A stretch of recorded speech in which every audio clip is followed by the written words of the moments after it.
Iniciando aqui o TED Talk acerca da doutrina social da igreja, a DSI.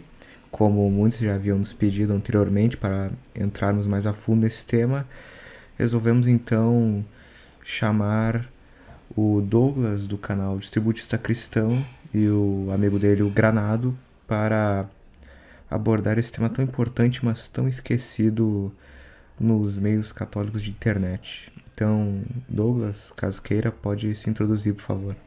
Boa tarde, prazer. Meu nome é Douglas Santos de Souza. Sou, como já apresentaram, sou do canal no YouTube Distributista Cristão. E para quem tiver curiosidade, o canal começou no Facebook. Tá? Temos o grupo lá, Sociedade Mutualista Distributista. E é embora as pessoas conheçam mais a mim, porque sou eu que estou colocando a cara, né, nos vídeos e tudo mais. Trouxe aqui o Rafael Cher Granado para que ele receba um pouco dos créditos que ele merece por esse trabalho. Grande parte dos textos é ele que produz. O Granado pode divulgar aí algumas páginas que ele tem também, que ele posta os artigos dele. E é isso, se apresenta aí, Granado, porque o pessoal já conhece já, falta conhecer você. Pois é. Boa tarde, minha gente. Eu sou Rafael Schier Granado, eu sou professor de História, eu sou colunista também do Instituto Santo Atanásio, no momento, e tenho minha página própria no Medium, só que agora eu estou num processo assim de trazer os textos que eu já produzi para o Instituto. Eu acho que o Instituto vai ser minha casa por um bom tempo, se Deus quiser. Eu faço Aí. parte do Gente, Instituto junto com o Douglas, né? Estamos aí há 3 anos, mais ou menos, no Instituto. Douglas, agora no começo do ano, iniciou o canal e deu uma grande divulgação a gente, graças a Deus. É isso aí, minha gente. Acompanhem meus textos, procurem lá meu nome no Instituto Santo Atanásio. Tem muita coisa boa, muito material bom, eu acho que vocês vão gostar. Valeu! gente, o nosso canal não é monetizado, tá? E eu, sinceramente, eu não tenho muito interesse que seja. Nosso projeto é totalmente gratuito. Isso significa que o Granado, que trabalha junto comigo nesse projeto há 3 anos, não recebe salário. Então, quem quiser doar um dinheirinho para poder passar a pagar os almoços do Granado, tá bom? Fique à vontade. Eu exploro a mais-valia do Cher Granado há 3 anos. Ele fica escrevendo texto para mim e só eu que tenho levado os créditos, ninguém sabe dele, ele não aparece, não faz vídeo. É um explorado, coitado. Perfeito. Então, É verdade, é verdade. como poderemos introduzir esse tema? A questão da DSI, a sua importância, etc. Então, vamos lá. Eu vou começar muitas pessoas, por exemplo, o nosso canal ele é seguido por muitos integralistas também, né?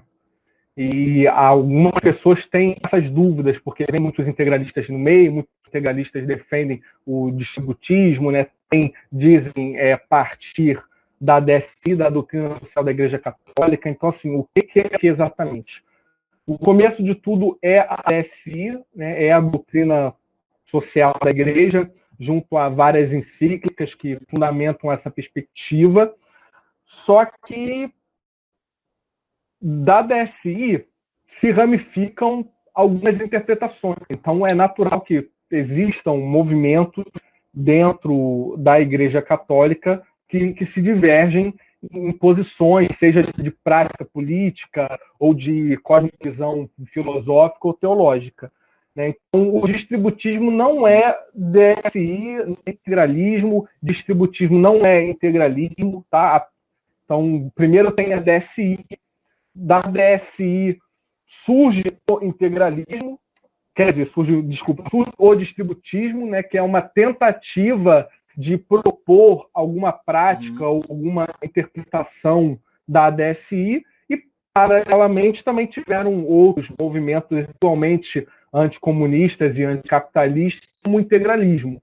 Então, assim, nós poderíamos dizer que integralismo e distributismo são até vertentes paralelas que criticam as mesmas entidades, partem mais ou menos dos mesmos pressupostos, mas tem alguns interesses, né, diferentes ou propõem soluções diferentes para os mesmos conflitos ou problemas que eles apontam. Então, acho que, para deixar bem claras as coisas, nós devemos começar por aí. Outro ponto importante é alertar para o falso silogismo que algumas pessoas fazem de distributismo, porque as pessoas pegam o nome de distributismo e começam a fazer várias formas de falsa associação. Distributismo deve ser sobre distribuição de riqueza. Distribuição de riqueza é keynesianismo. Keynesianismo é esquerda. A esquerda é comunismo. Então, isso aí é heresia. Mas não é bem assim. Tá? O termo distributismo não tem nada a ver com políticas públicas de ação intervencionista a fim de distribuição de riquezas ou de insumos. Né? O termo distributismo ele não é sobre distribuir insumos ou riquezas. O termo distributismo é o pressuposto de que uma economia ou uma sociedade, em termos gerais, ela é mais saudável se a propriedade dentro dela for distribuída, né? Tanto a propriedade quanto a política, ou o Estado, ou as ONGs, ou seja, todo fenômeno de mercado ou social, político, econômico tem que ser descentralizado, tem que ser distribuído. Ou seja, não é exatamente uma defesa nossa de que temos que distribuir ou como faremos essa distribuição, mas de que, se fosse distribuído e não centralizado em monopólios como é, seria melhor. Entendeu? E agora, é claro, como que os projetos de como poderia ser feito essa distribuição são vários e vão dividir ainda os distributistas em vários aspectos. Por exemplo, Belloc e Chesterton, eles são bem diferentes. O Belloc ele tem uma visão romântica de revitalização de um período medieval que o Chesterton não tem tanto. Né? O Belloc ele aponta as monarquias medievalistas católicas como um modelo de Estado que era descentralizado, que era pouco interventor, e de práticas de políticas sociais que eram aplicadas por livre e espontânea caridade pelas comunidades paroquiais. Né? E já o Chesterton ele não é tão romântico, ele vai assumir em maior ou menor grau a necessidade de alguma atividade de Estado ali e aqui, mas assim, não é uma regra, entendeu? Então, nós temos tanto de distributistas que são anarquistas, que são a favor de um Estado mínimo, que são a favor de um retorno romântico a um Estado medieval não intervencionista, como temos distributistas que acabam flertando com o integralismo e com estados, né, de intervenção de política pública. Mas é sempre sobre o poder, né, sobre a propriedade. Não é sobre distribuir riqueza, não é sobre colocar imposto para pegar dinheiro dos outros e redistribuir renda. Não, né, não é sobre desapropriar a terra de quem já é legítimo possuidor e que ocupa e protege e produz em suas terras, não é nada disso. Entendeu? É sobre a perspectiva de que quanto mais pessoas são donas das próprias posses e forem produtoras autônomas, ou seja, quanto mais descentralizado for a oferta e a produção, maior a concorrência e melhor são os preços, melhor é a qualidade dos serviços, menor é a exploração e por aí vai. Coisa que muitos liberais já compartilham, né? Já é senso comum a perspectiva evidente de que você descentralizar as posses aumentam a concorrência e caindo a centralização, né, reduzindo aí o monopólio, você reduz preços e, enfim, é basicamente isso. Granado quer falar alguma coisa? Muita gente acredita que o distributismo é uma espécie de um socialismo, mas no fim das contas, o distributismo não é avesso, por exemplo, à questão do livre mercado.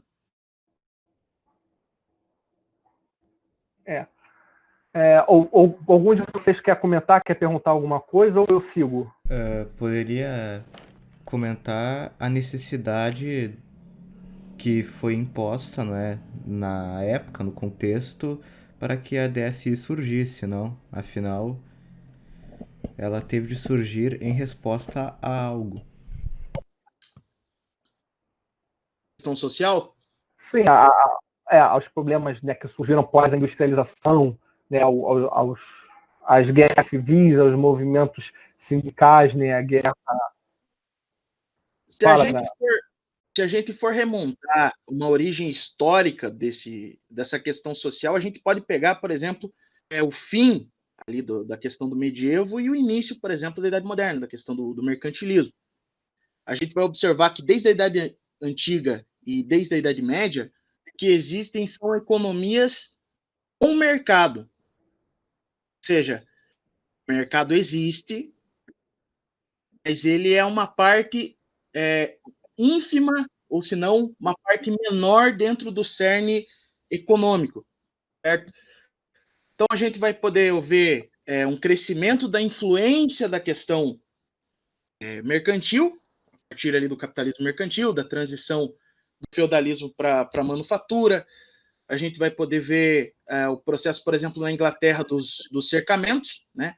De uma série de medidas vão ser tomadas a fim de retirar a propriedade legítima daqueles antigos servos que tinham lá seu pedacinho de terra ou parte das terras comunais, né? E essas terras vão ser todas cercadas a fim de garantir a criação de ovelhas, por exemplo, né? E qual que era a finalidade da produção da ovelha? Era basicamente fomentar uma manufatura que estava nascendo na Inglaterra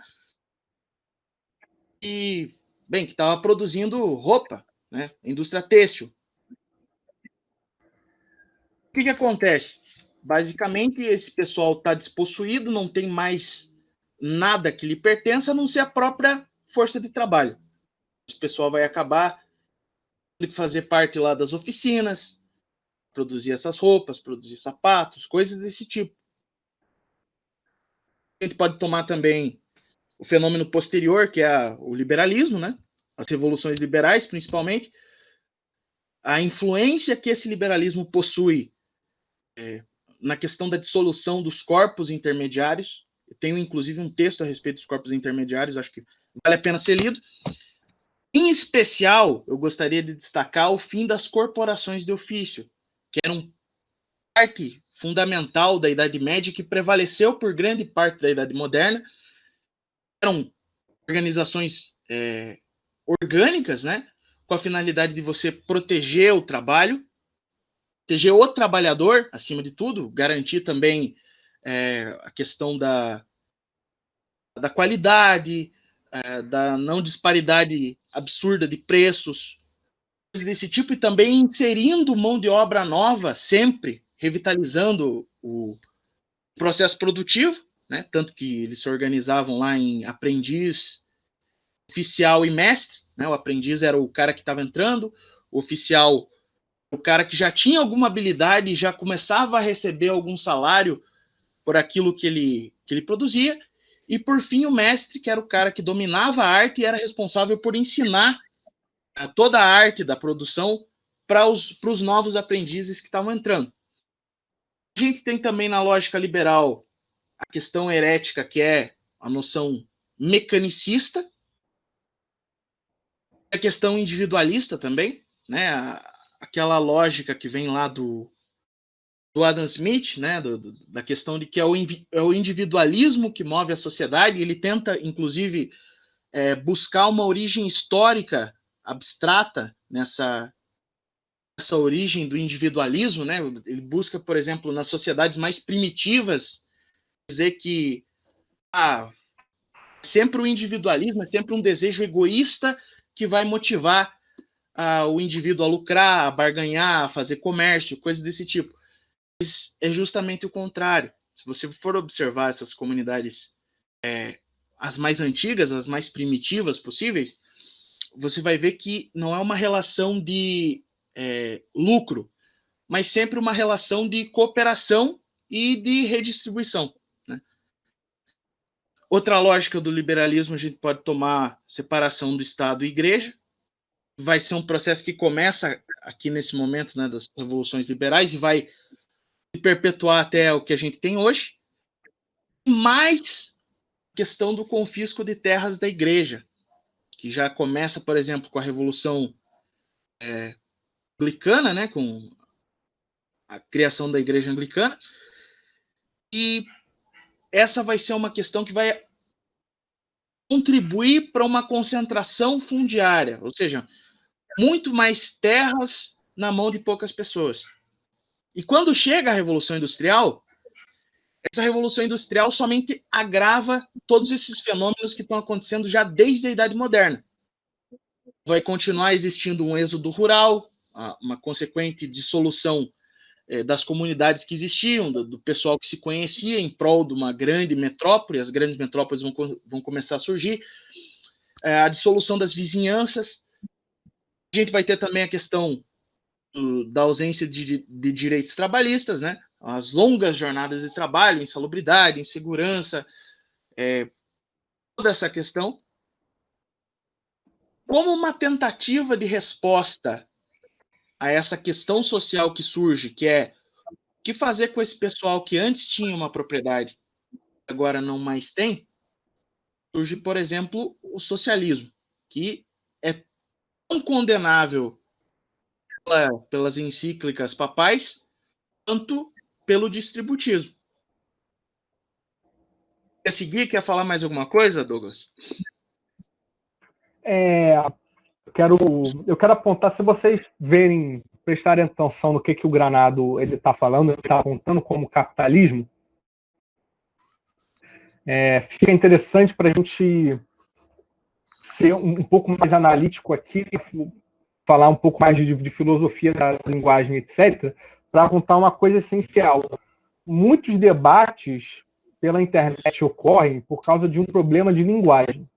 Então, por exemplo, quando nós distributistas falamos que somos anticapitalistas, esse pessoal aí que nunca leu uma linha de distributismo, aí eles falam, nossa, se ele é anticapitalista, então ele é herege porque a igreja é pró-livre mercado e etc. Só que percebam, o que está acontecendo? Está acontecendo uma inferência, né, um silogismo direto entre o sujeito que entende capitalismo como sendo princípio de identidade de livre mercado. Por quê? Porque ele parte, né, de uma escola de pensamento, que é a escola austríaca, que tem como pressuposto de linguagem que capitalismo é livre mercado. A questão é que isso é só uma escola de pensamento. Se você vê os liberais clássicos, os neoclássicos, socialistas libertários e etc., independente das críticas que tinham o capitalismo, o socialismo, etc., mas a questão é que, por definição, até surgir aí esses movimentos pós-marginalistas, né, o liberalismo austríaco, etc., ninguém chamava capitalismo de livre mercado. Justamente porque isso é anacrônico, justamente porque como o livre mercado já acontecia desde a Idade Média, e o termo capitalismo não existia, não existia essa associação nos debates ali até chegar à escola austríaca de que livre mercado era capitalismo. Não, livre mercado é livre mercado, é agorismo, entendeu? O capitalismo ele surge no contexto, né, histórico que o Leonardo acabou de falar, né, que foi a burguesia que era anticatólica. Por quê? Porque como o catolicismo ele condena a usura, né, condena os juros altos, etc., e ele regulamentava, de certa forma, o que podia ser comercializado e tudo mais, existia uma certa insatisfação das burguesias locais que não conseguiam enriquecer tanto quanto queriam, porque eram um pouco asfixiados pela igreja. Então, essas burguesias é que se organizam, né, o que a gente fala, o pessoal acha hoje que a esquerda é a direita é burguesa, a esquerda é trabalhista e tal, só que quando a gente vai lá para a Revolução Francesa, para essas revoluções, Não, a esquerda era a primeira esquerda, né, que foi a anticatólica, a antimonárquica, eram os liberais burgueses. Né? Então, na verdade, os liberais burgueses foram a primeira esquerda nesse contexto de revoluções. Então, essa burguesia que revolucionou contra a igreja pelos seus projetos, essa burguesia que acabou com a monarquia, né, aparelhou o Estado, criando um Estado burguês, e esse Estado burguês desapropriou terras da igreja, né, desapropriou terras dos pequenos produtores, financiou a industrialização, né, com o dinheiro do Estado, e que com essa industrialização forçou o êxodo rural, criando esse novo paradigma de produção, que era uma cadeia hierárquica piramidal de divisão do trabalho salariado. Né? Então, por exemplo, quando nós, se eu posso falar, a única ligação que o distributismo teria com a esquerda é a linguagem. Né? Ou seja, nós temos críticas comuns ao capitalismo, porque numa questão de linguagem, o que a gente define como capitalismo é igual. Nenhum de nós está falando que é anticapitalista porque a gente é contra o direito à propriedade ou porque a gente é contra o livre comércio. Quando a gente fala que a gente é anticapitalista, essas pessoas têm que entender que a gente tem, por capitalismo, uma definição que não é livre mercado. Agora, que definição é essa? Que essas pessoas, né, não têm muito estudo. Eu gosto, tem uma imagem que eu tinha criado que eu perdi, né, que eu tenho um iceberg e eu demonstro o tipo de debate que é superficial, que é o debate que é o que está comum entre as redes sociais e YouTube, que é o debate da ponta do iceberg, que é esse debate capitalismo versus comunismo, propriedade privada, né, ou direito natural à propriedade versus a propriedade comum, etc. E você tem a base do iceberg, que é uma questão filosófica muito mais profunda, que é o próprio debate da definição de propriedade, a distinção entre propriedade de posse, a distinção entre direitos de propriedade que são um pouco diferentes. Então, resumidamente, o que se tem de mais profundo na análise de ciência política e econômica é que quando nós vamos em direito à propriedade, nós temos propriedade comum, nós temos propriedade do Estado, né, ou seja, propriedade estatal, temos propriedade pessoal e temos propriedade privada. E aqui que é o grande ponto do problema da linguagem. A distinção entre propriedade pessoal e propriedade privada. Por exemplo, quando nós falamos de livre mercado, para você ter livre mercado, você precisa do direito à propriedade pessoal, ou seja, você deve ter o direito a ter a própria posse. Mas a propriedade pessoal, ela ainda não é uma propriedade privada. Na verdade, dentro dessa definição, a propriedade privada, ela na verdade, ela não existe, como eu posso dizer, ontologicamente, ela não existe em si. A propriedade privada é um fenômeno, né, ela é uma manifestação fenomenológica ou fenomênica no tempo e no espaço da propriedade pessoal. Ou seja, uma propriedade pessoal, ela se torna propriedade privada quando ela é privada a alguém. Privada a alguém no sentido de um estudo proudhoniano, de Pierre Joseph Proudhon, nos livros dele, do que é a propriedade, que ele vai definir a propriedade privada como aluguel. Certo? Por isso que, então, quando o Pierre Joseph Proudhon fala que a propriedade é roubo, ele está fazendo, na verdade, um jogo de linguagem, ele está criando um texto dialógico, né, para instar as pessoas ao debate, para depois apresentar a distinção dele do que é propriedade pessoal e privada. Pierre Joseph Proudhon, ao mesmo tempo que fala que a propriedade é roubo, ele fala que propriedade é liberdade. Será que isso é uma contradição? Né? Como ele era hegeliano, ele gostava de brincar, né, com esse problema de antinomias, de contradição, mas é porque, na verdade, há essa distinção onde a propriedade pessoal é liberdade, porque é só através do seu direito a ter posses, né, que você pode ser independente, que você pode trabalhar, que você pode sobreviver e que você pode não ser subjugado pelos outros ou pelo Estado, porque é uma visão anti-Estado também, mas é através da dependência de aluguéis, ou seja, da existência de um paradigma de produção de propriedade privada que você se escraviza. Então, por exemplo, quando eu tenho a minha própria propriedade, né, quando eu tenho a minha casa, quando eu tenho a minha terra, eu posso plantar o que eu quiser, eu colho o que eu planto e eu vendo isso pelo preço que eu quiser, eu estou exercendo o meu direito à propriedade e eu estou livre comercializando. Isso é livre comércio. Mas isso ainda não é capitalismo, porque isso não é um fenômeno de propriedade privada. O que é um fenômeno de propriedade privada? A partir do momento que eu não tenho as minhas terras, que para sobreviver eu preciso vender o meu trabalho àquele que tem terras, aí surge o serviço assalariado. E o serviço assalariado é análogo ao aluguel, porque por exemplo, se você tem, como o Cher Granado falou, né, a questão, por exemplo, da indústria têxtil, você tem a fábrica têxtil, então você tem a máquina de costura.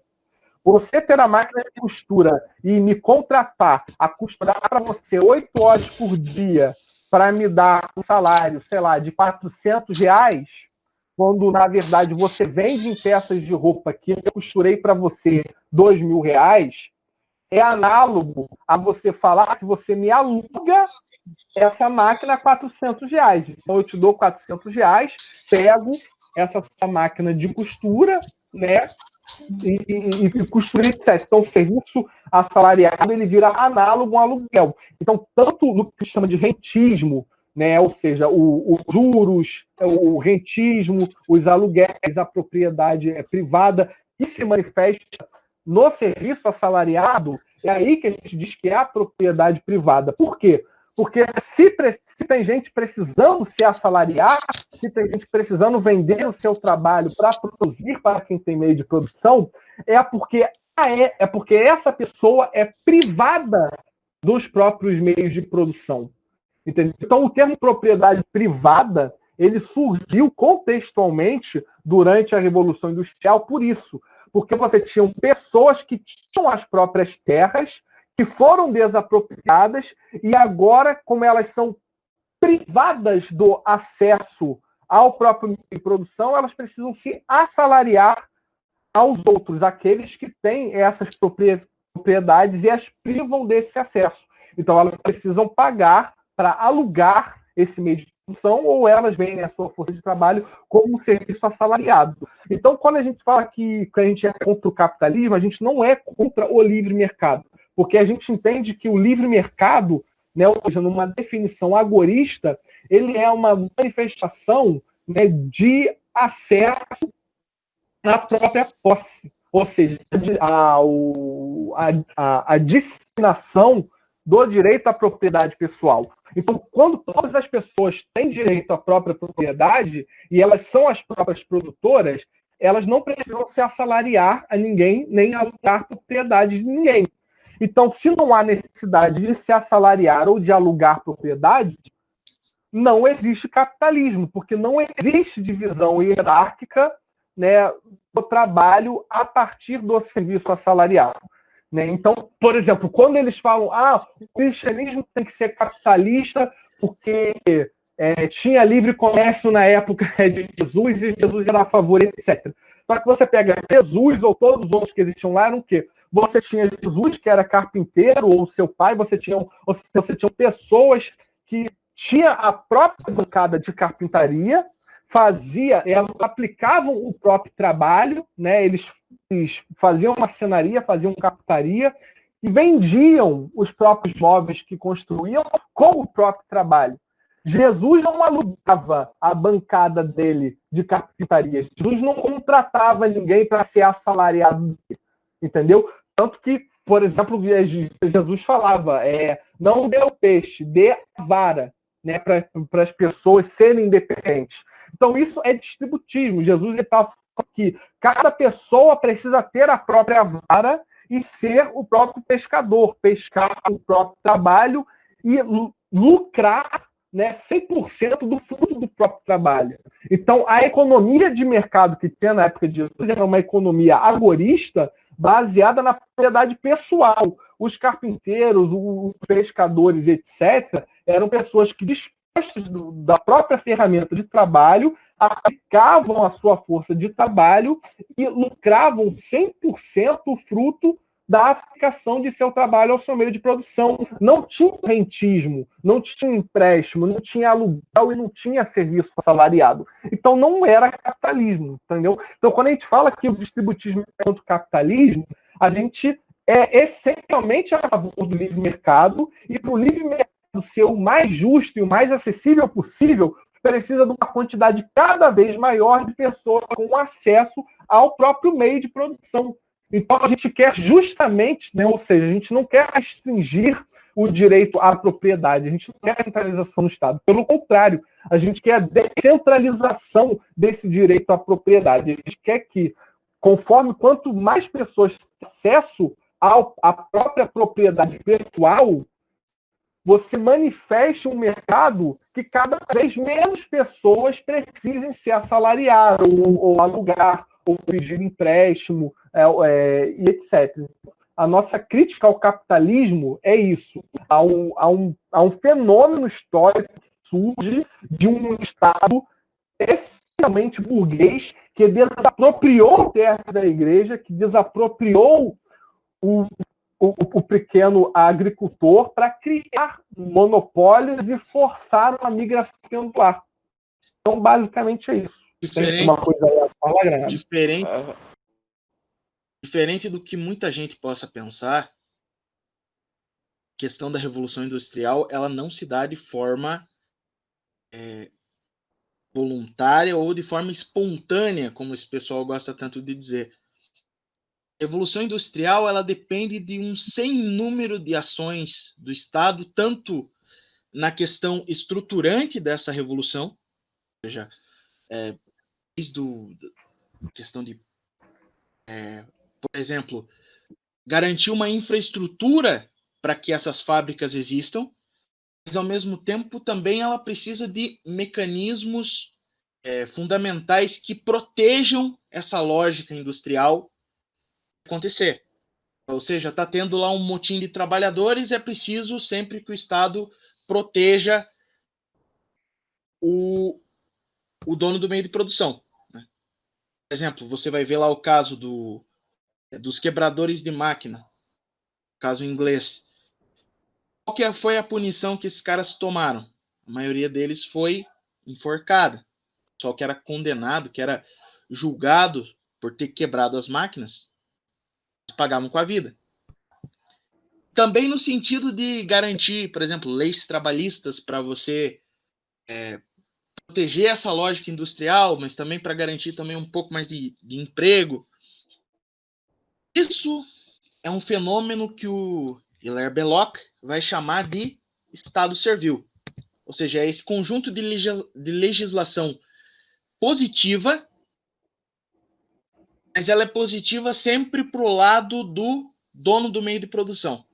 E sempre visando a proteção do dono do meio de produção e a obrigação de quem não possui esse meio de produção a vender a força de trabalho para garantir a subsistência, porque sem trabalho ninguém vive.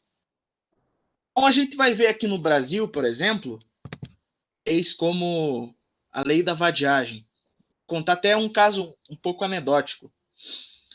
Mais ou menos nos anos 20, era muito comum que houvessem, na cidade do Rio de Janeiro, que estava se modernizando, vendedores de bugiganga, sei lá, o cara vendia uma vassoura, por exemplo. Esse cara vendia lá suas 5, 6 vassouras no dia, aí ele estava bom, dava para bancar as contas que ele tinha, dava para bancar o alimento, dava para bancar a subsistência. O cara parava, por exemplo, num botequim ali para tomar uma pinguinha e não era raro a polícia bater em cima do cara. O cara antes estava trabalhando, mas naquele momento ali que ele fez aquela pausinha para tomar a cachaçinha, ele é visto como vadio. Outra coisa que a gente vai ver é questão social no Brasil, passando por um processo de modernização nos anos 20, ela começa a surgir. Só que a resposta que o governo dá para essa questão social que está ascendendo é que ela é uma questão de polícia, não tem nada a ver com o governo. Então, o cara que está protestando, que exige melhores condições de trabalho, exige uma propriedade digna, o próprio meio de produção, ou, enfim, um sem número de reivindicações sociais que surgem ali na década de 20, que não cabe aqui eu entrar a fundo, porque vai desde movimento feminista exigindo voto até tenentismo. Todas essas questões são caso de polícia. Por quê? Porque vão contra o status quo e vão contra a questão dos possuidores de meio de produção.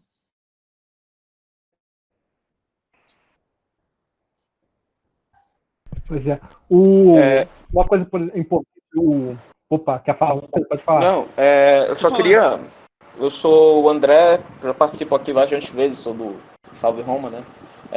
Eu estudo esse assunto do distributismo já faz algum tempo, que eu me deparei com bastantes católicos defendendo aspectos do liberalismo e dizendo que isso estava embasado na doutrina social da igreja.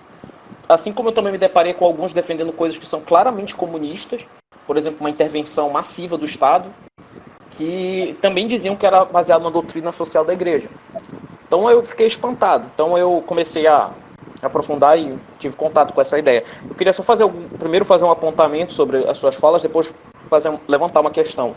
Primeiramente sobre o aspecto, é importante destacar a questão da revolta protestante, que ela foi a principal, ela que rompeu com isso, porque antes nós tínhamos o quê? Nós tínhamos uma sociedade estruturada em pequenas comunidades. Então nós tínhamos uma sociedade que tinha a igreja, o padre que sustentava em pequenas comunidades. Com a revolta de Lutero, cada um era o seu próprio intérprete das escrituras, cada um era o seu próprio intérprete da Bíblia, rompeu-se totalmente os corpos intermediários, e isso acabou criando, isso era exatamente o que a reforma protestante caiu como uma luva para o que os burgueses da época queriam, porque eles não estavam gostando desse domínio da igreja. Então, a revolta protestante, inevitavelmente, foi a raiz dessa revolta que vocês estão falando aí. Vocês até mencionaram o Henrique VIII, com certeza. Mas começou com a Revolução Gloriosa. Exato. O liberalismo e o protestantismo andam lado a lado. Essa ideia de que eu sozinho vou interpretar as escrituras, não tem aquela coisa da comunidade, o apoio da comunidade, o apoio da hierarquia. Pode falar.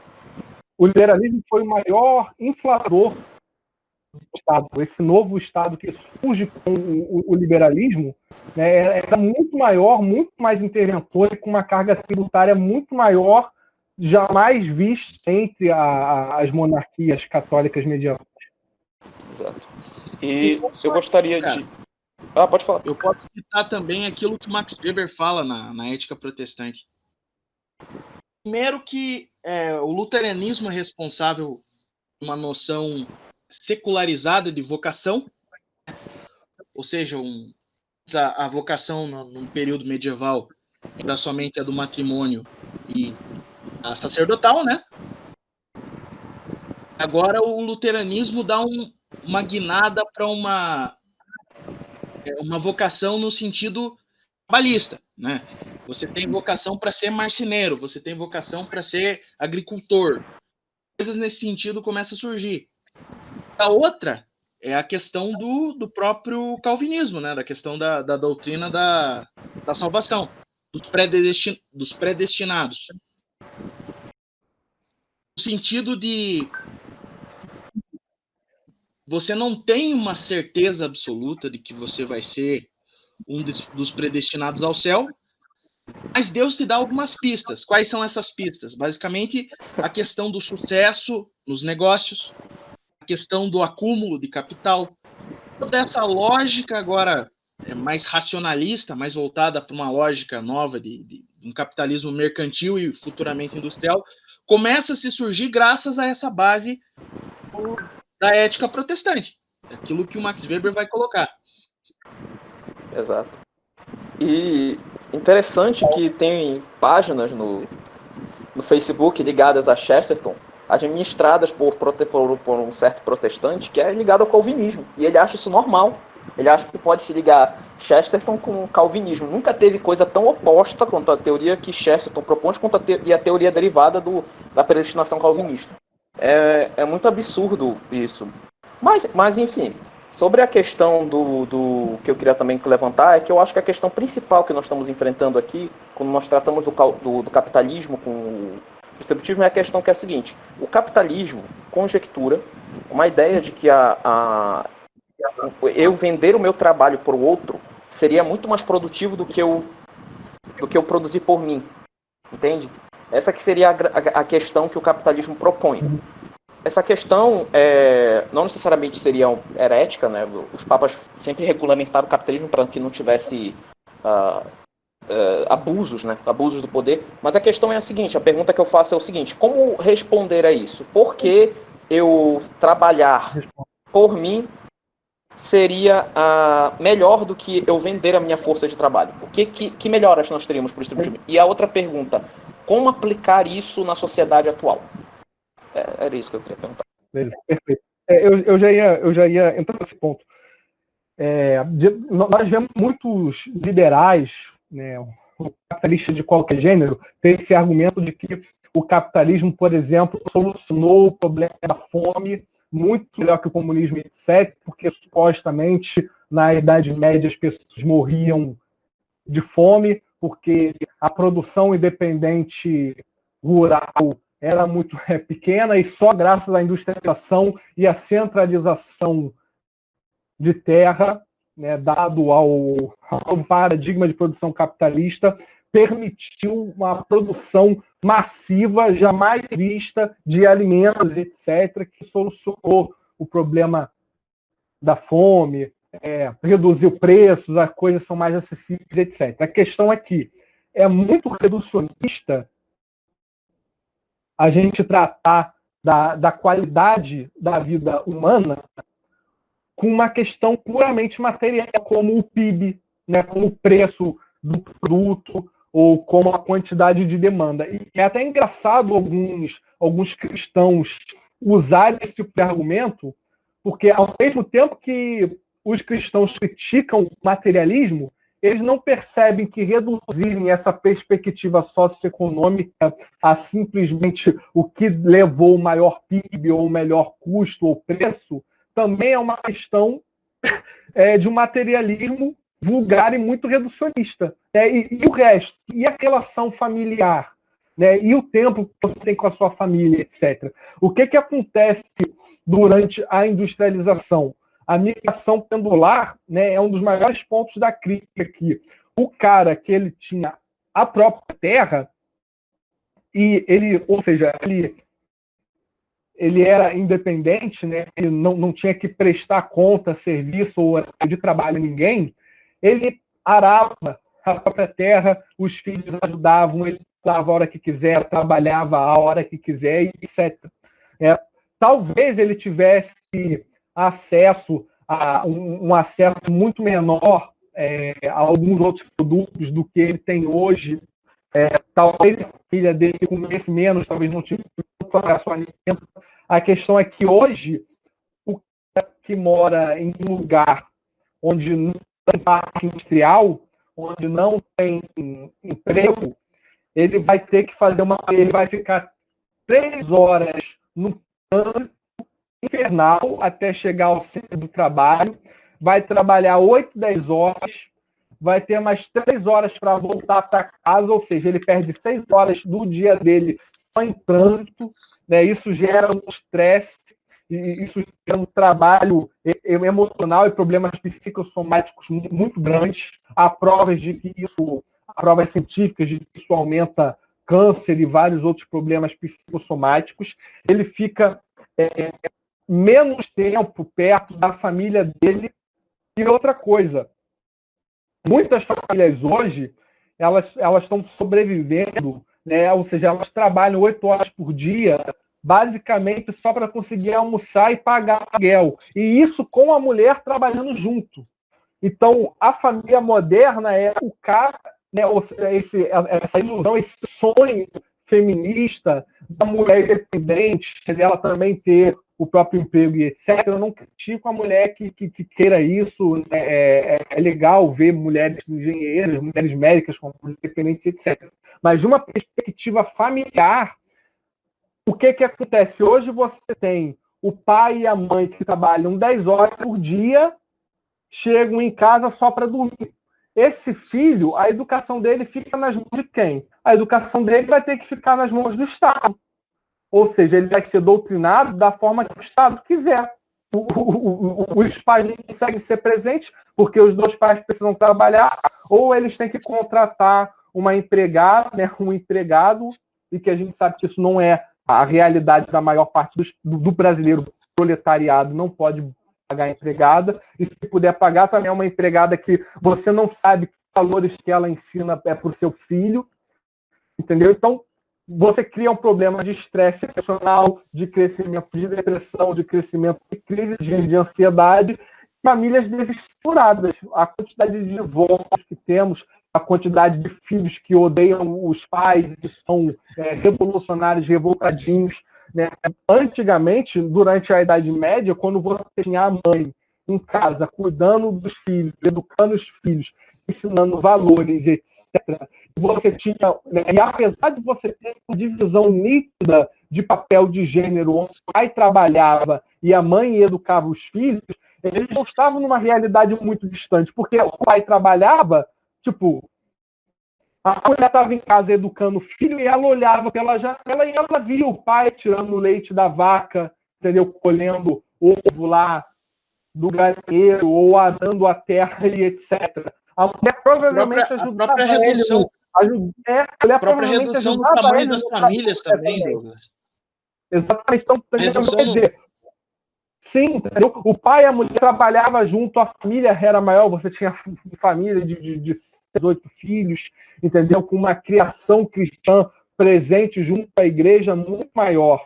E aí hoje em dia, mas hoje em dia você tem acesso a qualquer pobretão, né, tem acesso a um iPhone, etc. Tudo bem, mas a família dele é desestruturada, ele provavelmente tem pai e mãe divorciados, que é a realidade da maior parte das famílias modernas. A maior parte dos filhos já aos 30 anos de idade não vê os pais há muito tempo, já se mudou. Né? A relação de família antigamente, a relação de família não tinha assim, o filho fazia 18, 20 anos, começava a trabalhar e ia se mudar com esse sonho potente de ser independente. Não. As famílias, aí você tinha o bisavô, o tataravô, o avô e os pais morando junto com os filhos e os netos. Então, era uma família que era dona da própria terra, e naquela terra, essa família era uma família de 30, 40 pessoas, que juntava 3 ou 4 gerações. Então, era muita gente que trabalhava junto, entendeu? Vivia junto, era uma relação familiar muito mais próxima. E hoje você tem uma família que os filhos não são educados pelos pais, são educados pelo Estado, porque os dois pais têm que trabalhar longe. Os dois pais chegam em casa com problema de depressão, ansiedade, descontam um no outro, descontam no filho, se divorciam. O filho está desesperado para fazer 18 ou 20 anos o mais rápido possível, porque ele quer arrumar um empreguinho e se mudar o mais rápido possível para não precisar mais ver os pais. E é a família moderna. Então, assim, temos um problema de fome muito forte, mas nós temos uma crise na cristandade, na relação familiar e em problemas psicológicos muito maior. É isso que o capitalismo trouxe, entendeu? Essa é a grande questão. Não se pode reduzir as coisas numa perspectiva materialista de a industrialização permite o crescimento do PIB. Nossa, grande coisa, beleza. Hoje eu posso ter um iPhone, hoje eu posso me divertir jogando PlayStation 3. Na Idade Média eu não poderia, mas e aí? E a relação familiar, entendeu? Essa é a questão. Se me permite, não é? Falamos nisso de o PIB cresceu, não é? Mas o PIB é algo que é mais uma euforia, não? Porque a qualidade de vida deteriorou completamente. Afinal, se nós formos pegar uma tabela do que a família média francesa, por exemplo, consumia antes da Revolução e depois, demora mais de 50 anos para voltar a ter uma qualidade de vida similar.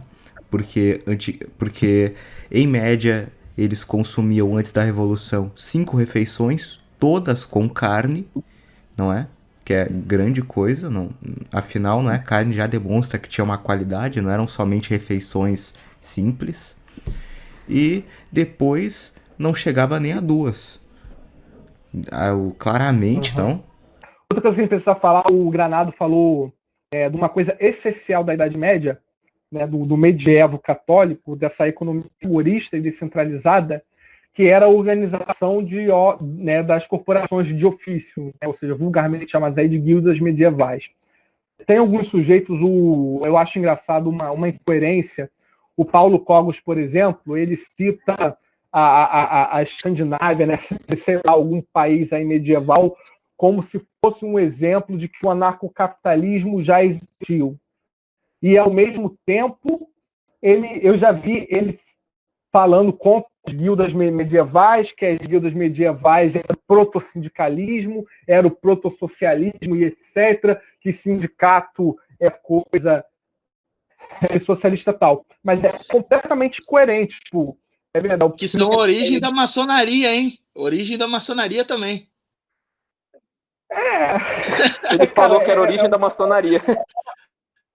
É uma série de... Então, quer dizer, o cara quer pegar um modelo, né, de livre mercado agorista e descentralizado medieval, que é exatamente o que Belloc defende por distributismo, e chamar de anarcocapitalismo e ignorar uma das coisas essenciais dele, que são as corporações de ofício. Então, quer dizer, para ele, esse suposto anarcocapitalismo medieval era perfeito, mas a parte essencial dele, que era a corporação de ofício, ele chama de socialismo. Entendeu? O negócio funcionava graças à corporação de ofício. E ele não cabe quando ele fala que a corporação de ofício é base do que hoje é o sindicato.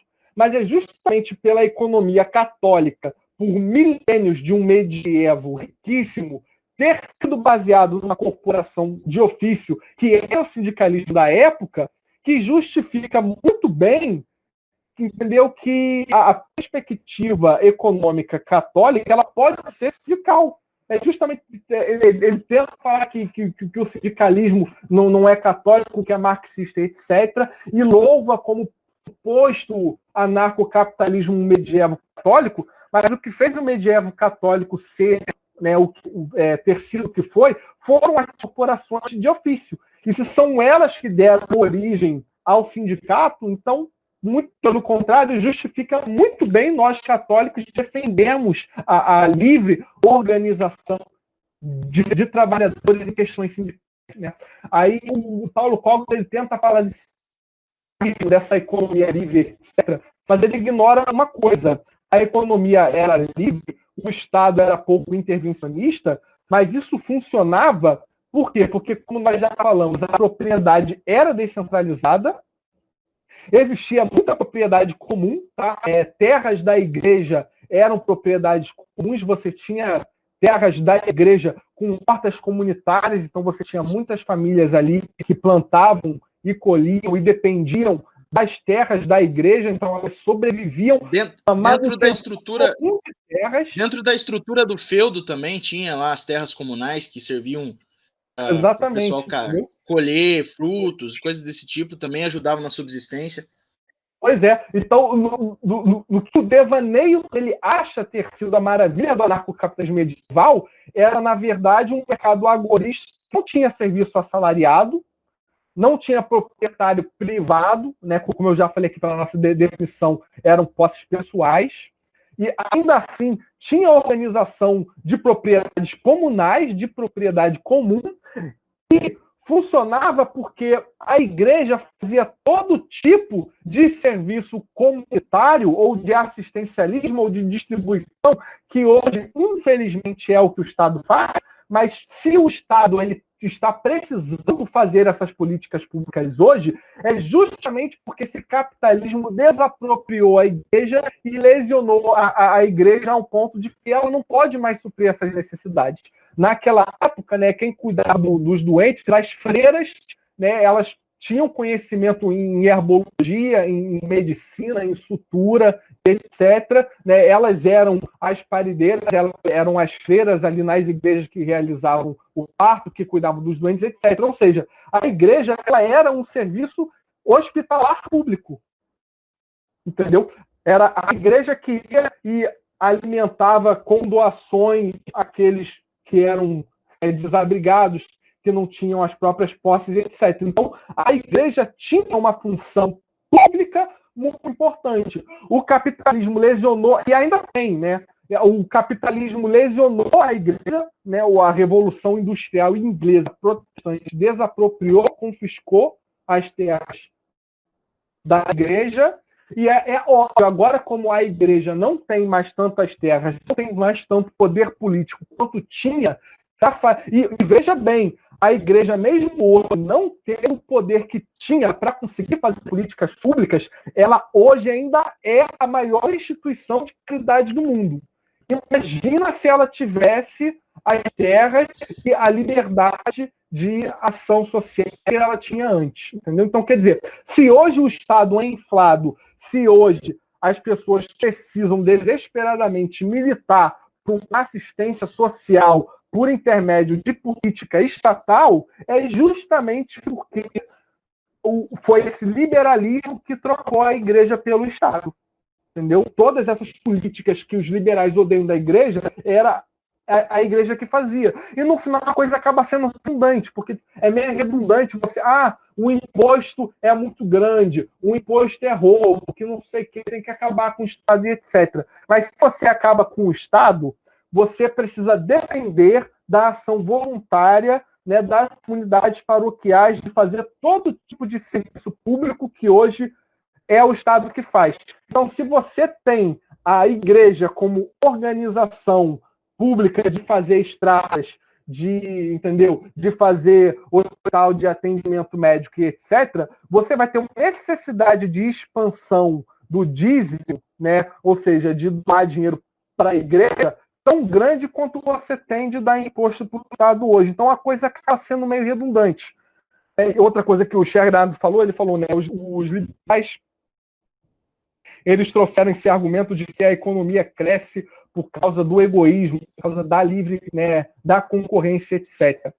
Mas eles se contradizem em alguns pontos. Por exemplo, ao mesmo tempo que os liberais clássicos diziam que a mão invisível iria garantir boa qualidade, baixo preço e alto salário pela concorrência, né, pelo aquele argumento de que o empresário ele vai ter o pesquisador mais capaz para desenvolver alguma coisa nova. Então, ele vai querer disputar esse pesquisador, esse cientista, com as outras empresas. Então, essa disputa vai fazer com que elas deem melhor salário para esse cara. Ao mesmo tempo, né, se elas disputam vendas, elas vão colocar preços menores e etc.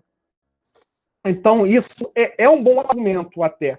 Só que existem algumas prestações de serviço que não são lucrativas. Então, se você argumenta que a mão invisível ela sana alguns problemas de salário ou de preço, etc., da competição, ou seja, pelo egoísmo de querer ficar com essa prestação de serviço, como ficam aquelas prestações de serviço que não são lucrativas por problemas, por exemplo, como o efeito corona e monopólio natural, que alguns youtubers como o Rio, de Porto e Cocos acho que resolveram, mas não resolveram, porque eles, na verdade, nem entenderam o que é o monopólio natural. Então, os liberais clássicos, eles, em algum grau, eles tinham que aceitar a necessidade do Estado, né, do Estado mínimo, para ofertar serviços que a mão invisível não ofertaria porque não são lucrativos. Então, você precisa ter políticas públicas, né? Então, quer dizer, é uma contradição. O mesmo argumento que diz que a mão invisível, que a livre concorrência,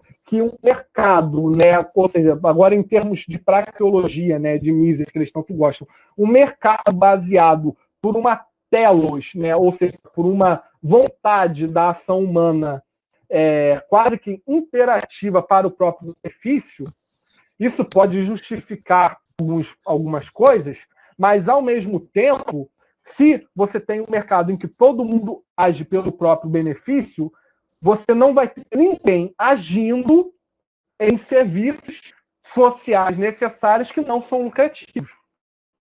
Então, você precisa do Estado para isso. Então, você argumentar que o mercado tem que ser individualista e egoísta, né, você chega em um ponto que você tem que acreditar que alguma entidade, né, não egoísta vai prestar esses serviços. E aí, ou são os ossos de ofício, ou são ONGs, ou é o Estado.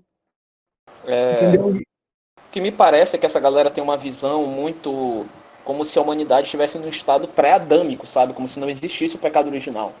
Porque é um absurdo a ideia, porque para quem é católico de verdade, e mesmo para quem não se diga católico, o pecado original, o Chesterton mesmo diz, que é o dogma da igreja mais fácil de ser percebido. Todo mundo percebe essa inclinação interior para o mal, se é que nós temos em nós. Então, naturalmente, a pessoa, o cara que está lucrando, ele não vai querer o que é moralmente certo.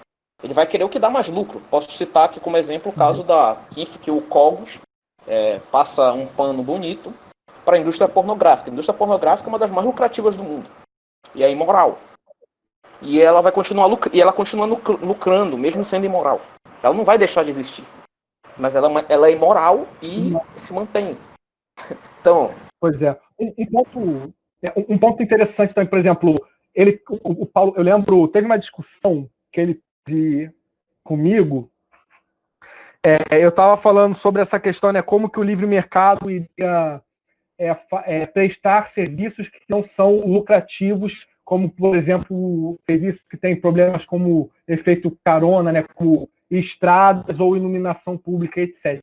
E aí ele citou o suposto exemplo do anarcocapitalismo medieval, onde várias das estradas construídas na Idade Média foram feitas voluntariamente pelos comerciantes locais, né? Ou seja, a construção da estrada em si não tem rentabilidade, né? Você não pode vender a estrada, mas não tendo estrada, você não consegue ter a entrada de comerciantes ou de compradores que vêm de fora. Então, os comerciantes locais se organizavam, faziam essa estrada, sendo que ele esquece que esses comerciantes locais que fizeram as estradas eram as guildas. Foram as organizações de ofício que fizeram essas estradas de forma cooperativa. E aí ele vem falar que sindicato ou guild tem que ser extinto, né? E a economia individualista e ególatra funciona muito bem. Então, ele se contradiz de uma forma que ele não consegue perceber. Ele fala que a Idade Média era anarcocapitalista, que a pior parte dela era a guild, e por outro lado, ele usa a Idade Média como exemplo de um livre mercado fazendo estrada, e ele esquece que quem fazia essas estradas eram essas corporações de ofício. Entendeu? Era a organização trabalhista. E, cara, para você construir as estradas, demanda uma ação de cunho comunitário, cara. Coisa que não existe numa grande metrópole capitalista moderna, cara. Você mal conversa com o teu vizinho de cima, você mal conversa com o teu vizinho da frente, você mora num prédio. As comunidades eram muito pequenas, todo mundo conhecia todo mundo. Muito provavelmente todo mundo era parente. Uma comunidade ali, né, dentro de um feudo, sei lá, todo mundo devia ser primo em algum grau, né? Então, quer dizer, é aquela distinção de família extensiva e família, esqueci qual que é a distinção, vocês devem saber. Não sei. Então, tem uma distinção entre família nuclear, família extensiva e família nuclear, né? A família moderna é a família nuclear, que é mãe, pai e filho. Mas, como eu já falei, né, a família extensiva, que é medieval, né, você tira todos os primos, os bisnetos, os tataravós e etc., eles moravam todos juntos por várias gerações. Não tinha isso do cara fazer 18 anos e se mudar. Não. Né? Você vivia 3, 4 gerações ali na mesma terra. Eram comunidades pequenas de 3, 4 gerações familiares. Então, é por isso que esse livre mercado ele fazia essas políticas públicas como construir estradas, mesmo que não fosse lucrativo. Por quê? Porque não era um livre mercado competitivo, era um livre mercado cooperativo, que a gente chama de mutualismo. Entendeu? Algo que hoje seria impossível. Como é que você teria essa cooperação num estado atual se você provavelmente não conhece mais de 3 ou 4 de seus vizinhos? Como é que um bairro inteiro ia se organizar de uma forma comunal para fazer um serviço de saneamento? Né? Como que um bairro conseguiria se organizar sem discordância, para fazer um saneamento sem entrar em conflito, entendeu? São coisas que, como eu falei, Hans Hermann Hoppe consegue solucionar esse problema dos monopólios naturais e do efeito carona com a questão de cidade privada. Mas aí fica para outro tema, outro assunto. É algo que eu considero redundante, porque você reclama que você tem que pagar tantos impostos porque tem tantas prestações de serviço que são feitas pelo Estado e que você é obrigado a pagar mesmo que não queira fazer. Só que se você entra numa cidade privada, a quantidade de prestação de serviço centralizada, né, ou pelo dono da cidade privada, ou pela coligação que ele pode fazer com grandes empreiteiros, né, que moram na cidade dele por proselitismo, você vai ter um problema análogo ao mesmo problema que tem com qualquer Estado moderno. Então, acaba virando a solução da cidade privada ao problema dos monopólios naturais, o efeito carona ou o imposto estadual, vai ser redundante e vai virar um Estado em analogia.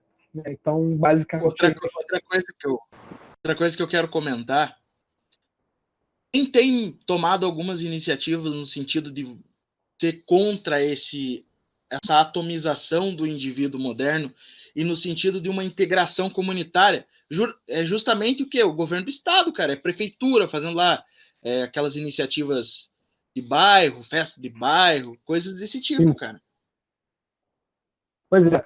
Aí, por exemplo, o distributismo, eu comentei antes da gente começar a fazer a live, o distributismo não cresce tanto, né, porque, primeiro, ele não tem uma ação prática muito definida. Muitas pessoas vêm no meu canal perguntar, Douglas, dê um exemplo de uma atividade, o que seria um país, um Estado, um governo distributista, como seriam os impostos, ou né, como seria alguma coisa... Gente, tipo assim, distributivo, a gente não é um partido. Eu não estou criando um partido distributista. Né? Nem Chesterton, nem Belloc tinham fechado um projeto partidário, um panfletismo político de como seriam solucionados os problemas a partir do distributismo. O que a gente tem... O distributismo, o máximo que eles criaram foi a Liga Distributista, cara, que era o pessoal que se reunia no boteco para conversar. Sim, o distributismo, ele é muito mais a crítica a problemas evidentes. Tipo assim, o distributismo, ele basicamente te fala o que você não pode fazer, o que você não pode defender.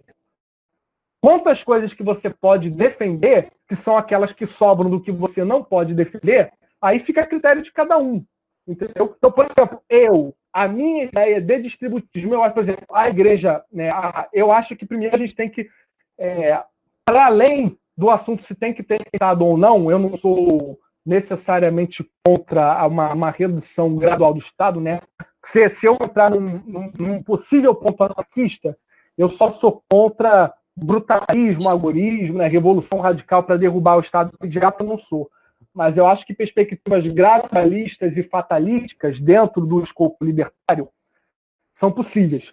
Eu acho que o primeiro ponto para isso, o que é cabível ao distributismo, quando a gente fala de distributismo, é a distribuição do próprio poder público. Então, descentralização do Estado. Por exemplo, municipalismo é um bom ponto. A gente reorganizar a esfera pública de forma municipal, onde você só vai pagar imposto às prestações de serviço referentes ao seu próprio município, né? E com uma democracia direta ou com uma organização, né? Não necessariamente com uma democracia direta, mas, por exemplo, as monarquias, né? A colônia portuguesa, ela era uma monarquia municipal, né? Nós tínhamos ali as capitanias hereditárias que tinham organizações de projetos basicamente municipalistas. Então, você ou uma monarquia municipalista, que é uma monarquia descentralizada, ou você ter um republicanismo descentralizado municipalista de democracia direta, já é um bom ponto para reduzir a asfixia do Estado. E é ponto distributista, é a descentralização do próprio poder público, né? Embora não limone a possibilidade de fazer caridade por meio desse mesmo poder público. Outro ponto seria, por exemplo, a igreja, a nossa igreja, ela presta um serviço de caridade tremendo. Só que a nossa igreja, ela presta um serviço de caridade que muitas vezes é de insumos, né? Ou seja, a gente faz um assistencialismo, a gente compra cesta básica, a gente compra alimento, ou a gente custeia, por exemplo, lares para idosos, que é óbvio, não pode parar, e tudo mais. Mas a gente poderia ter uma outra estratégia, que seria, por exemplo, a distribuição do próprio meio de produção. Né? Por que, por exemplo, eu acho que a gente poderia ter organizações das comunidades paroquiais através da centralização monetária pela doação de dízimo, organizar projetos de longo prazo que tenham um impacto realmente mais beneficiário que só da cesta básica. Por exemplo, eu moro na Penha.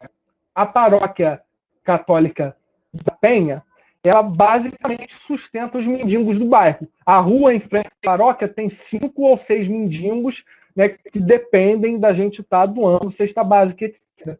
Mas, por exemplo, por que essa comunidade... Gente, nós sabemos, dentro de cada comunidade paroquial, sempre tem algum membro que é mais rico, né, ou que participa de uma ONG, ou que conhece alguma associação de empresas ou acionistas que já doam muito dinheiro para outras entidades não necessariamente relacionadas à igreja. Por que esses membros que têm muito dinheiro, né, não podem fazer uma ONG coligada à comunidade paroquial a fim de, por exemplo, vamos alugar um terreno perto aqui da igreja, a gente aluga um espaço, a gente vai comprar 10 máquinas de costura e a gente vai pegar esses mendigos, vamos, né, sustentar por um tempo eles morando ali, vamos capacitar, vamos profissionalizar eles, a gente vai ensinar eles corte e costura, entendeu? Então, aí depois a gente fica aí uns 3 meses mantendo o custo do material de base, comprando tecido, etc. Depois que eles estiverem profissionalizados, a gente larga eles, a conta deles, e aí aquilo ali se torna deles, eles passam a pagar o próprio aluguel e a tentar vender o que eles produzem como sociedade de corte e costura para ir mantendo o próprio aluguel e sobreviver, e etc. Ou até, quem sabe, futuramente comprar a própria casa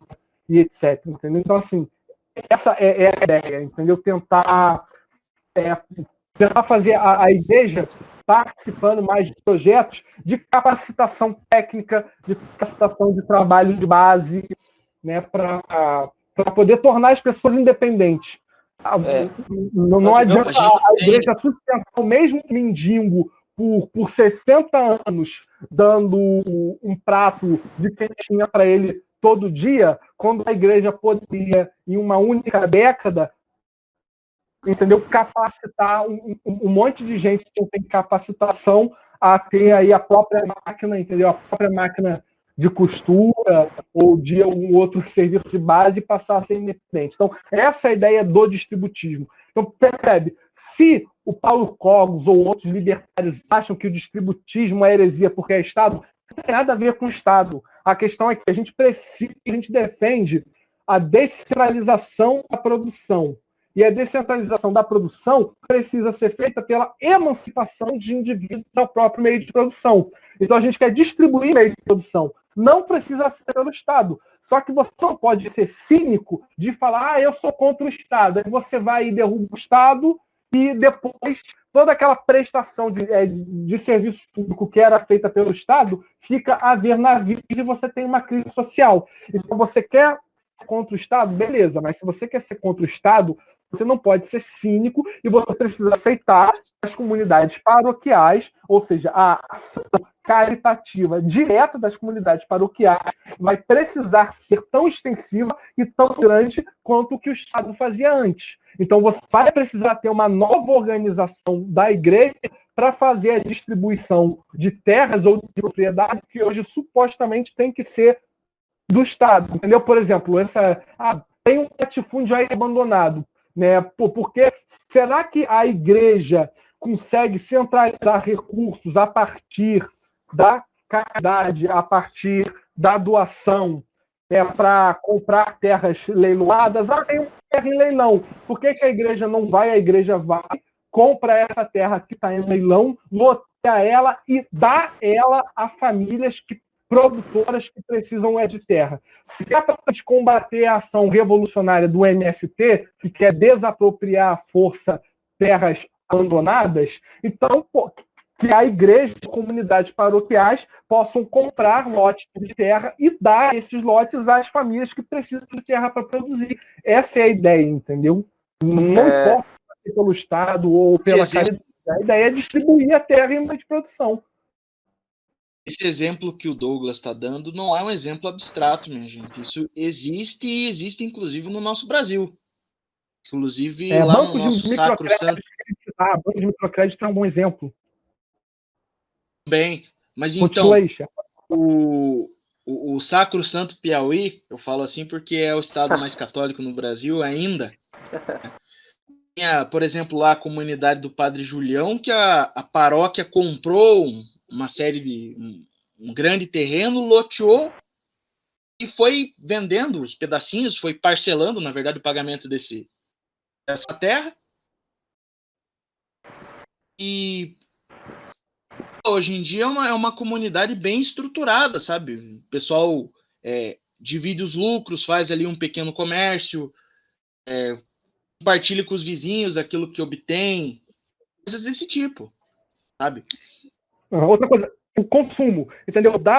A ideia do distributismo é uma questão de trabalho de formiguinha. Se cada pessoa fazer a sua parte, né, a gente consegue, ou seja, se a gente tiver uma mudança na microeconomia, né, ou seja, na ação humana, a gente vai ter uma mudança na macroeconomia. Então, por exemplo, no meu bairro aqui, no meu bairro tem um Subway, tem um McDonald's, tem um Burger King, mas também tem um monte de trailer de comida. Então, porque em vez de a gente consumir no McDonald's ou no Donald's, né, que a gente sabe que aí o cara fica ali 10 horas por dia trabalhando para receber menos que um salário mínimo.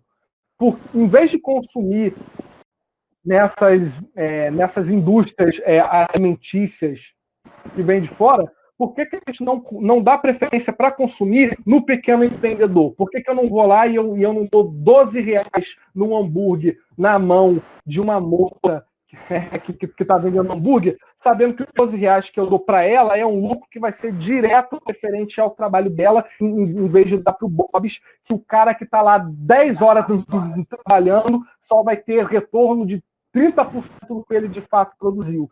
Entendeu? Então, assim, não é usar o Estado para asfixiar o grande produtor e etc. Mas que a gente tem que ter a nossa própria ação para valorizar o microempreendedor, fazer um boicote, fazer uma ação para desincentivar o consumo à grande indústria e para incentivar o consumo ao pequeno produtor e etc. Vamos supor que o Bolsonaro chega contigo e aí ele vai demitir o Paulo Guedes e ele oferece para você ser o ministro da Economia. O que você vai fazer? O que você faria? Ou então, se você virasse o presidente da República, como você aplicaria essa tática distributivista num país como o Brasil atual? Aí é uma coisa bastante complicada, porque eu, particularmente, não consigo pensar no distributismo como uma coisa de escala macro, entende? Eu não consigo pensar ela a não ser aplicada em pequenas comunidades. O que a gente pode ver, no sentido de iniciativa do Estado, é justamente a questão de, sei lá, apropriação de grandes latifúndios, ou mesmo grandes latifúndios, bem, não no sentido que tenham uso, que tenham seu legítimo proprietário, mas de grandes latifúndios sem uso, né? Abandonados ou que estão em leilão, coisas desse tipo. Então, uma reforma agrária... A outra grande medida que a gente pode tomar é no sentido de incentivar o pequeno comércio, né? Aí no sentido de retirar burocracias, até uma proposta um tanto liberal.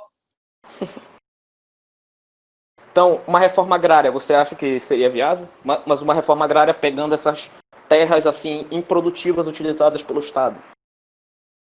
Eu acredito que sim. Entendo. Eu Tem para penso, mim que eu uma tenho uma reforma. visão assim também. Pode falar, André. Não, é que eu tenho essa visão, eu tinha essa visão comigo também, eu não sei se é a ideia do distributismo, mas porque eu percebo que muita gente é contrária à questão da reforma agrária, eu vejo que eles pensam que logo é comunismo, mas eu acho que uma boa reforma agrária, eu penso que seria muito ideal para solucionar muitos problemas sociais aqui no Brasil. Eu acredito a mesma coisa, cara. A gente tá junto nessa. Então beleza. Pode continuar, Samag. Então, né, agora, para concluir, nós poderíamos entrar na questão da obrigatoriedade do DSI, afinal, não é? Surgiu espontaneamente como inspiração, não é? Da, da igreja. Então, fica aí a obrigatoriedade, não? Eu só queria comentar que o 12, ele, numa alocução à ação católica italiana, ele deixa claro que a obediência à DSI é obrigatória. Eu já vi alguns ANCAPs de Twitter falarem que, ANCAPs católicos, entre aspas, falarem que eles citam um compêndio. Eu acho que eles pegam essa citação da Wikipédia, mas eu não tenho certeza. Onde está escrito que a DSI não entra em aspectos técnicos. E isso é verdade, ela não entra mesmo em aspectos técnicos. Ela É mais uma questão parece- principiológica, né? Exato. Só que aí eles fazem uma interpretação totalmente errada do que realmente significa, do que realmente está escrito lá, né? Para tentar dizer que ela não é obrigatória, né? E sendo que na verdade ela é, a gente já teve pronunciamentos papais sobre isso e é bastante claro. Ela é simplesmente um desenvolvimento do mínimo que um católico tem o dever de fazer na sociedade. Ela é a adesão obrigatória. É mais um princípio norteador da sociedade, não é? Que, por sua vez, já vai impedir absurdos, não é? Eu gostaria de... Pode falar, desculpa. Não, desde os menores até os maiores graus, não. Desde Aham. vendas de criança em roupa até, por exemplo, a usura, não. Pois é, a usura sobre André. deles. Então, eu queria só citar alguns textos sobre, né, essa questão, textos magisteriais sobre essa questão. Existe uma encíclica chamada 40º Ano, que é uma encíclica que os anarcapitalistas ignoram que ela existe, que foi escrita pelo Papa Pio XI. Eu podia fazer vários comentários em relação a essa encíclica, o que ela fala sobre uma das bases do distributismo também, hein? Exato. É a 40º Ano, muito boa encíclica do Papa Pio XI, e nela o Papa Pio XI cita Leão XIII. Leão XIII cita Leão XIII, e ele diz o seguinte, abre aspas, devemos pressupor o que já provou abundantemente Leão XIII, que julgar das questões sociais e econômicas é dever e direito da nossa suprema autoridade. Quer dizer, a igreja tem o direito e o dever de julgar as questões econômicas. Mas ela não se baseia em aspectos técnicos, ok. Mas a igreja pode dizer o que é certo e o que pode dizer o que é errado. Foi o que eu acho que o Douglas, inclusive, falou antes de se retirar. A gente está dizendo que está errado. O que está certo tem umas questões abertas, mas dentro do que está certo a gente pode ir trabalhando. Agora, é dever da igreja julgar aspectos econômicos. Você não pode dizer de uma forma ridícula, me desculpe, que eu sou católico, mas a minha opinião econômica eu não me baseio na igreja. Então você não é católico. Me desculpe. O Santo Papa São Pio X, um santo, diga-se, na Singulare Quanda, ele fala o seguinte, uma encíclica de 1912. Se eu não me engano, dá para achar fácil na internet. Eu vou disponibilizar essas citações depois. Em consequência, diz São Pio X, abre aspas, em consequência estabelecemos em primeiro lugar que é dever de todos os católicos estritamente obrigatório e que se precisa observar santa e inviolavelmente, assim na vida pública como na privada, o guardar com firmeza e professar com valentia os princípios da verdade cristã ensinados pelo magistério da Igreja Católica, em especial proposto nessa sapientíssima por nosso predecessor encíclica Rerum Novarum, que foram aceitos com pleníssimo assentimento pelos bispos da Prússia nas deliberações do Congresso Felase, ultimamente resumidos no compêndio por nós mesmos. Então você nota aqui que ele está pegando aqui, ele está falando justamente da Rerum Novarum, e ele está dizendo, olha a linguagem que São Pio X usa, é estritamente obrigatório, preciso observar santa e inviolavelmente, assim na vida pública como privado, os princípios que estão na encíclica. Então, você percebe que tem uma não é uma coisa tipo, nós achamos que seria melhor, não. Além disso, né, nós temos a alocação da ação católica que ele falou, e eu queria citar aqui porque a galera sabe que eu tenho uma opinião tanto quanto que é chamada tradicional, né, dentro dos aspectos da igreja, mas eu queria citar uma encíclica do Papa João XXIII, né, Mater et Magistra, ou seja, um papa da época do Concílio Vaticano II, e ele fala o seguinte: de novo afirmamos e acima de tudo que a doutrina social cristã é parte integrante da concepção cristã da vida. Olha só, é parte integrante na concepção cristã da vida. Embora saibamos com prazer que esta doutrina já de há muito é proposta em vários institutos e insistimos na intensificação de tal ensino, por meio de cursos ordinários e forma sistemática, em todos os seminários, em todas as escolas católicas, em qualquer grau que sejam, incluso também nos programas de instrução religiosa, das paróquias e das associações e apostolados leigos. Propague-se através dos meios modernos de difusão, imprensa, diária e periódica, obras de vulgarização e caráter científico, rádio e televisão. Para a sua difusão muito podem contribuir nossos filhos do laicato. E o desejo de aprender a doutrina com zelo e fazerem compreender os outros e com prática da mesma, impregnando dela próprias atividades de ordem temporal. Então, você percebe que não tem essa questão. A questão é a seguinte: os senhores, como o senhor Paulo Cogos, argumentam que a gente está tirando essas situações do contexto e tal, etc. Eu desafio ao senhor Paulo Cogos pegar cada uma dessas citações que a gente está colocando aqui e coloca no contexto. Porque é muito fácil ficar falando que a gente tira do contexto as citações, que a gente não sabe, que a gente não afirma. Coloca no contexto, então, me mostra qual é o contexto certo das citações. Porque é muito fácil dizer que está tirando do contexto. As citações são claras. Você vai dar um serviço muito grande pro Paulo Cogos. Eu acho que ele não vai fazer isso aí não, hein? Porque não tem, porque é muito claro. Além disso, eu esqueci de citar, tem a encíclica Divinis Redemptoris, também do Santo Padre Pio XI, que ele diz: sim. Se o modo de proceder de alguns católicos... Essa aqui é interessante, essa aqui ele fala justamente de pessoas como o Cogos. Se o modo de proceder de alguns católicos tem deixado que desejar no campo econômico-social, tem deixado que desejar no campo econômico-social, isto se deve com frequência ao fato de não conhecerem suficientemente nem terem meditado sobre os ensinamentos dos sumo pontífices sobre a matéria. Quer dizer, você tem que pegar o que os pontífices dizem sobre a matéria econômica. Não é o que Rothbard diz, não é o que Mises diz, não é o que Hope diz. É o que a igreja diz. Você não pode se basear em pessoas desse naipe. Entende? E eu poderia citar muitas outras citações. Eu só estou pegando essas aqui agora. Né? Existem muitas outras que inclusive condenam justamente a questão falam claramente da obrigatoriedade da DSI, né? E o que eu acho interessante é que esses liberais, eles dizem que as encíclicas estão erradas porque os papas, eles não entendem de economia de acordo com eles. Então, como os papas não entendem de economia, eles são suscetíveis a erro, né? Sim. É um argumento clássico. Ou eles acabam pegando casos como o do Paulo Cogos, que dizem: esses radicais estão tirando as encíclicas do contexto, mas não mostram qual é o contexto certo, então, das encíclicas. Sendo que o magistério é claro, a doutrina é clara. E também é interessante a questão das perguntas que eles fazem, né? Sobre aquela questão do... vocês estão interpretando errado tais passagens da Bíblia.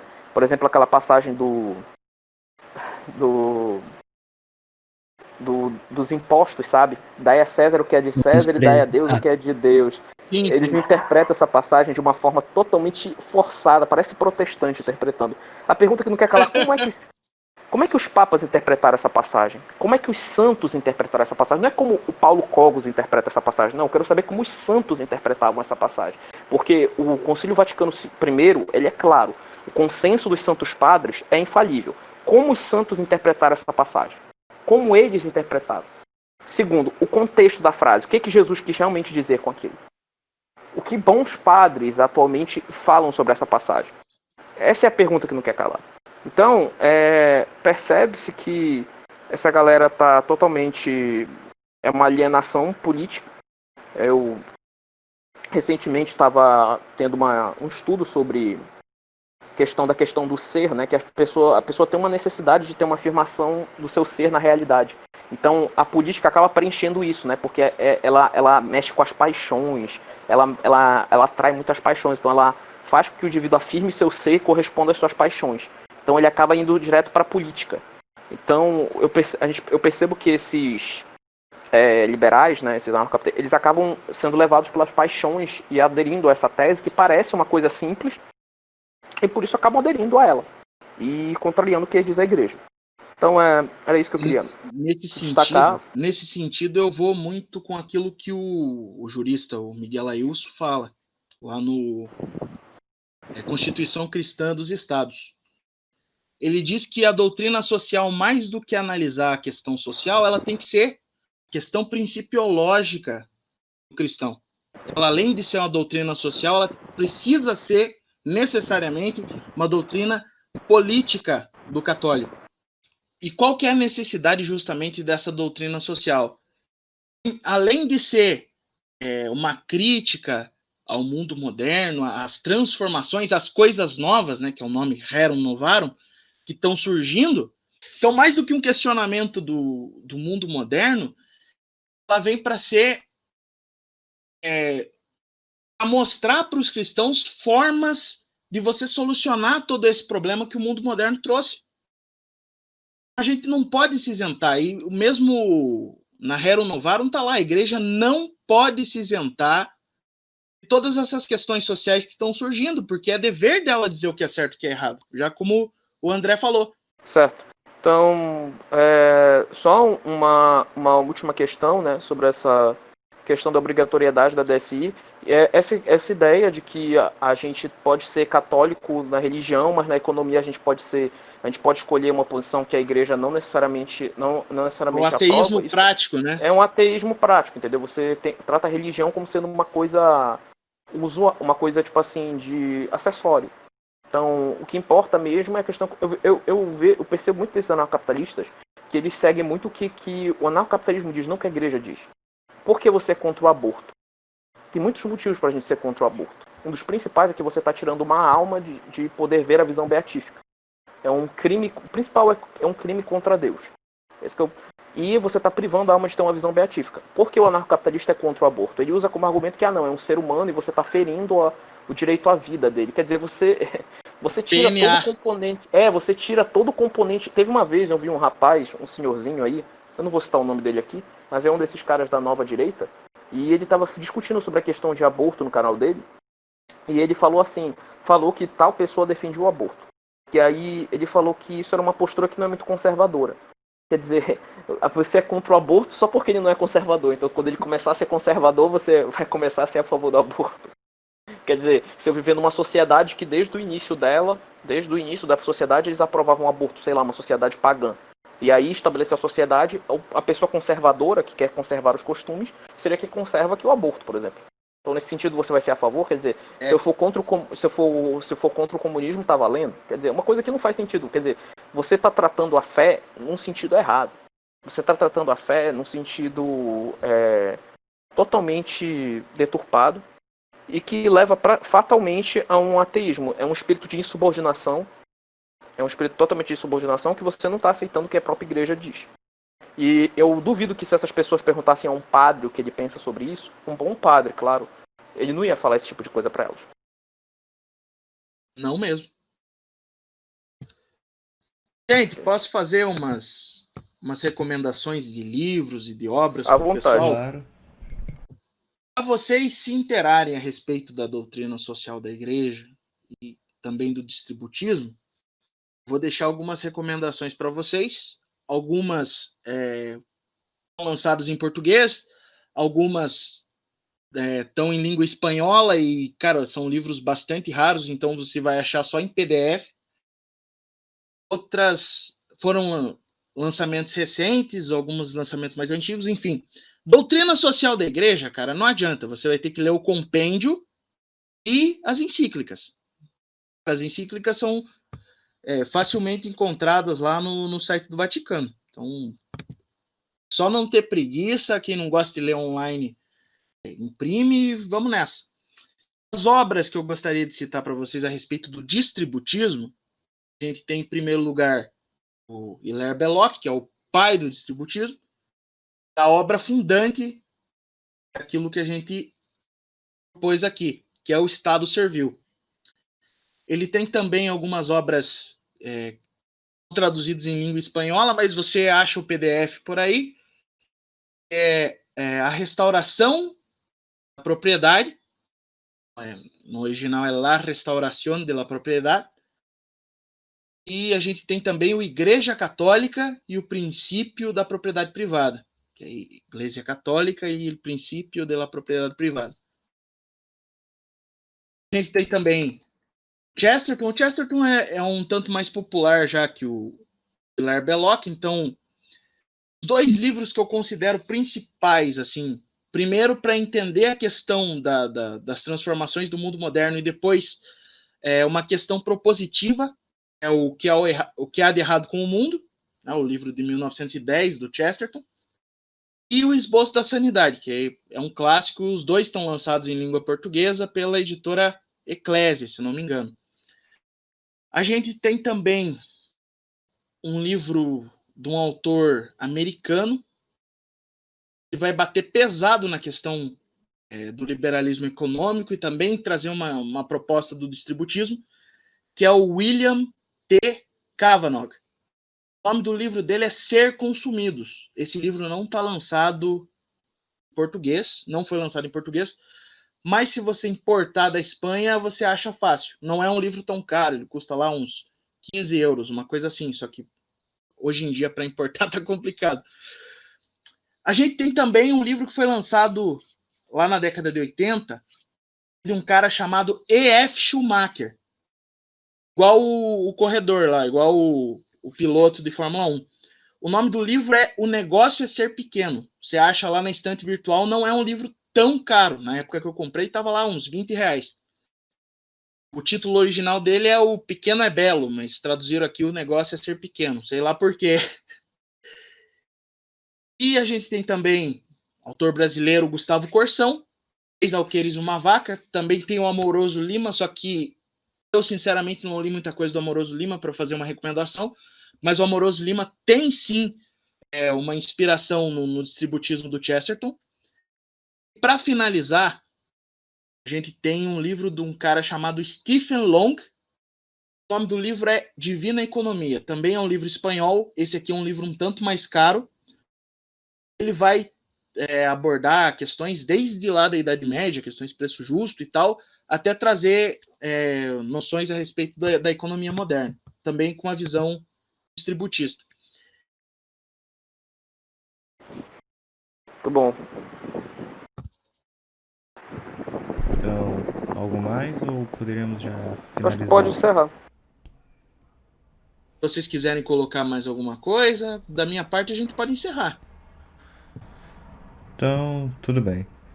Muito obrigado por terem vindo aqui participar da exposição da doutrina social e do distributivismo, não é?